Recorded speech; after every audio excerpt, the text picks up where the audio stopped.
За ADHD гэдэг нь ерөнхийдөө бол гурван одоо том зүйлийн талаар ер нь бол ярьж байгаа гэсэн үг. За эхнийх нь бол анхаарал татмагшлын эмгэгийн талаар ярьж байгаа. За альва нэгэн зүйл дээр ерөөсө төвлөрөхгүй, оюуны хүчин чармайлтын ажил гүйцэтгэхэд тэрэн дээрээ яг төвлөрч чадахгүй байх. За тэгээд маш хурдан анхаарлан сарндаг байх тий. Одоо бид нар чинь жишээлбэл ерөнхийдөө 1-2 үйлдэлийг мэдээлэл их сурвалж энэ зүйл дээр ерөнхийдөө бол ажиллах боломжтой байгаад байдаг. А гэтэл аль нэгэн дээр нь ажиллаад нөгөөх дээр нь ажиллаж чаддаггүй. Эсвэл нэгэн дээр нь ажиллаж яснаа маш хурдан сарнаад өөр юмнууд руу ингээ анхаарал ингээд нүдэнгүүлээд ингээд явцдаг. Энэ бол хэлж байгаа. За нөгөөх нь бол хэд хөдөлгөөнт байгаа. За зүгээр сууж чаддаггүй, маш одоо өрөмний өчг гэж одоо монголчууд агиох ярьдаг шүү дээ. Яг тиймэрхүү байдалтай. За тэгээд тэр нөгөө нэг хэвийн хөгжлийн одоо хүүхд толгонд хөдөлгөөнтэй байгаа шүү дээ.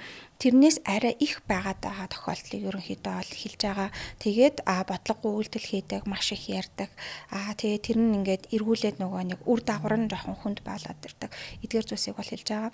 За 3 дахь ойлголт нь болохоор анхаарал татмагшил ба хит хөдөлгөөнд хэмгэг буюу энэ хоёрын маань хосолмол хэлбэр буюу анхаарламж төвлөрөхгүй байх, хит хөдөлгөөнтэйч байх гэсэн энэ одоо зүйлсүүдийг ер нь бол хослуулаад авч үзэж байгаа гэсэн үг.